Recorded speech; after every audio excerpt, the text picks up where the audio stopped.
we are nearing the end of this grand experiment that Nixon started on August 15th, 1971, when, up until that point, every time a nation had abandoned real money, gold and silver, and replaced it with a fiat currency, it failed. 100% failure rate. And then August 15th, 1971, when the dollar became disconnected from gold and we ended the Bretton Woods system, the rest of the world became disconnected from gold at the same time because they were all connected to gold through the US dollar. So we began a grand experiment where the hundreds of times that it's been conducted in the past, it has always failed. I truly hope that we end up with gold and not a gold standard.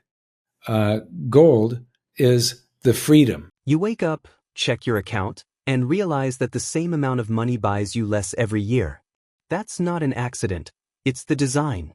Mike Maloney from goldsilver.com calls today's financial world a false reality, a kind of matrix built to quietly drain purchasing power from anyone who earns or saves in fiat currency. His friend Dave once put it perfectly, we're all wearing invisible handcuffs. Maloney traces the start of this illusion to August 15, 1971, when President Nixon ended the dollar's convertibility into gold. That single move detached not just the US dollar but the entire global financial system from real money. Every purely fiat system in history, he says, has eventually collapsed under its own weight, and we're watching the same story play out again. His vision for the future doesn't involve another government-imposed gold standard. Instead, he imagines a world where money is measured directly in grams or milligrams of gold and silver, real, tangible value instead of political promises. Currencies like the dollar, euro, yen, and pound, he argues, are simply tools for wealth extraction, enriching those who print money at the expense of those who earn it. In Maloney's world, inflation wouldn't exist. You could hold an ounce of gold for years and buy more with it later, not less. Savers wouldn't need interest just to keep up. Their wealth would hold steady naturally. Real progress, technological innovation, productivity, efficiency, would make goods cheaper over time, as it should.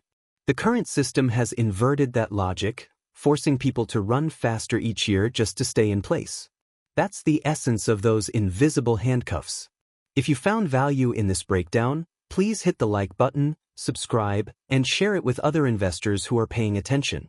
We're here to keep bringing you sharp analysis and voices that actually understand what's unfolding. Thanks for watching. Everybody has been driven away from being a saver into speculation. They have to jump into the stock market or some other much riskier way of doing things. If you have sound money, actually I call it honest money. If you have honest money and you can't expand the currency supply, deflation is the natural order of things. Everything, you should be able to stash gold under your mattress, and when you take it out and spend it 2 years later, it's worth more.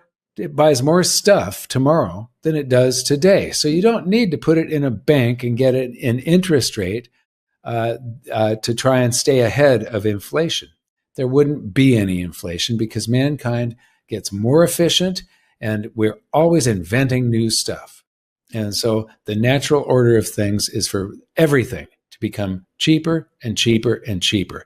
We live in a matrix, false world reality that just, go ahead. Powerful. This all shows, Dave has been a friend of mine. I think we first met in 2004, but we really got together in 2005 up at something called Gold Rush 21 up in the Klondike.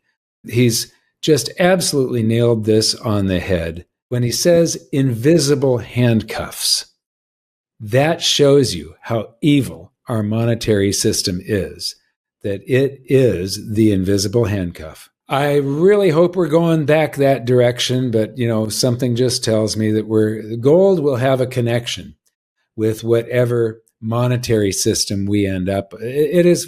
Should be obvious to anybody that watches these and the analysis in all of the videos that we've been doing that we are nearing the end of this grand experiment that Nixon started on August 15th, 1971, when, up until that point, every time a nation had abandoned real money, gold and silver, and replaced it with a fiat currency, it failed. 100% failure rate. And then August 15th, 1971, when the dollar became disconnected from gold and we ended the Bretton Woods system, the rest of the world became disconnected from gold at the same time because they were all connected to gold through the US dollar. So we began a grand experiment where the hundreds of times that it's been conducted in the past, it has always failed. There is no success before 1971 of a fiat currency surviving. And we shifted the whole world to this. And you can see that after all these years, things are just starting to crumble right before our eyes. I truly hope that we end up with gold and not a gold standard. Gold is the freedom. If countries, the dollar, the yen, the euro, the pound, they should not exist. We should have nanograms, milligrams, grams, and so on. That's how we should be measuring the value of things. We should be doing grams and milligrams of gold, and we should be doing grams and kilos of silver. That's the way things should be priced, in weight, not in some national fiat currency. These fiat currencies are all just schemes to confiscate the wealth of the population and enslave them. And it is sad that people don't realize this and that it's happening invisibly to them. It's those invisible handcuffs. Maloney points out that in the United States, taxes and tariffs were never supposed to exist without Congress voting on them. Yet that's exactly what's happening now. Many of these measures, he says, are unconstitutional, but few seem to care. Congress keeps stretching the law, sidestepping the Constitution as if it's optional. This isn't just a legal issue, it's a symptom of a deeper problem, a society becoming dependent on government support. When people start relying on the state for income and benefits, independence begins to erode. Maloney says he saw this clearly after moving to Puerto Rico. Since the pandemic, finding anyone willing to work has become extremely difficult. People know that if they take a job, they lose their benefits, so they don't. The government has made dependency more comfortable than self-reliance. It's a self-reinforcing cycle. The state prints more money to fund those benefits, which fuels inflation. Prices rise, purchasing power drops, and even more people turn to the government for help. In the end, a population dependent on state handouts loses not just its motivation to work, but its freedom. And that's the real danger. When dependency replaces independence, liberty starts to die. Let's get back to the interview. Yes, it is. And taxes are, they're not supposed to be able to pass taxes in the United States without Congress voting on it. Like all of these tariffs are actually unconstitutional. We'll see what the court decides, whether we're going to morph the law and once again spit on the Constitution like Congress seems to do every single day. But nobody voted for this, and the whole thing is just evil. It's difficult when the state is supporting so many people and they become so dependent on it. When I moved to Puerto Rico, I really saw it big time, especially since the pandemic.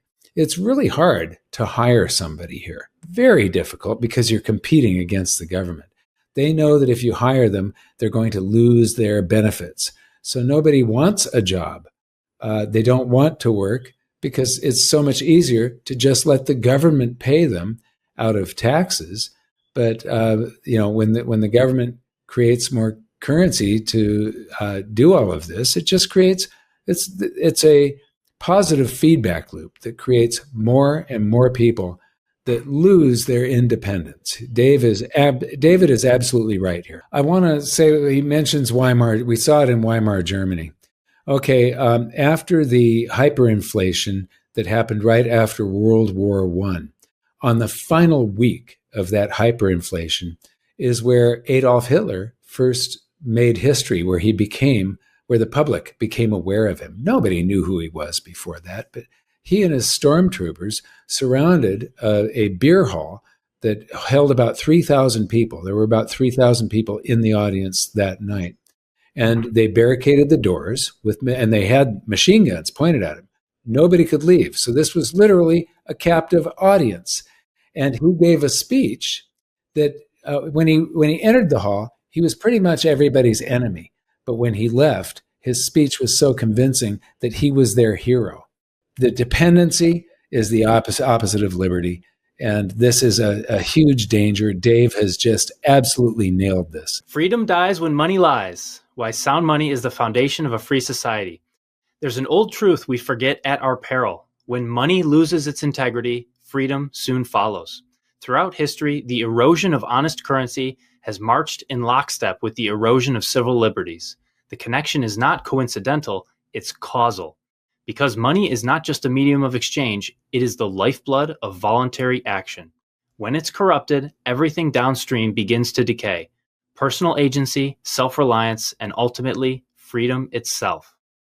And that's what we're seeing today in society. Society just seems to be falling apart. I agree completely. Okay. Let's continue. In a truly free society, individuals make decisions based on trust. They trust that the fruits of their labor, measured in currency, will retain value over time. They trust that savings will serve as a store of wealth, not a melting ice cube. They trust that investments will respond to real-world fundamentals, not the whims of unelected technocrats operating behind closed doors. But a rigged monetary system destroys that trust. When central banks manipulate interest rates to artificially low levels, flood markets with fiat currency, and monetize endless government debt, they set off a chain reaction of distortions. Prices no longer reflect reality. Markets no longer reward prudence. Debt becomes addictive. And those playing by the old rules, earning, saving, investing, find themselves punished rather than protected. Sounds completely true to me. It's unsettling how quietly freedom can fade, not through force, but through comfort. A little subsidy here, a small tax there, and before long, entire economies are shaped by incentives that reward dependency over initiative. That's what Mike Maloney is really warning about. The loss of sound money isn't just a financial issue, it's moral decay disguised as policy. When money no longer represents real value, honesty in trade and effort erodes. Productivity gives way to speculation, and people start measuring success in debt-fueled gains instead of genuine progress. The system becomes a machine that rewards proximity to power rather than hard work or innovation. What makes this so dangerous is its subtlety. Most people don't feel the handcuffs because they're invisible, disguised as convenience, stimulus, or safety nets. But every inflation spike, every new tax that slips through without a vote, tightens that grip. A currency that constantly loses value forces people into riskier bets just to stay afloat, erasing the stability that once made saving virtuous. The longer it goes on, the harder it becomes to rebuild trust in money itself. And without that trust, even democracy starts to wobble, because economic dependence breeds political obedience. If money stopped being a tool of quiet control and returned to being a measure of real value, would society rediscover what true independence feels like, or have we become too accustomed to the comfort of our invisible chains? So stay tuned. If you're into real, data-backed takes on the financial system, hit like and subscribe so you don't miss the weekly updates. Thank you for the support, and I hope you enjoy the video.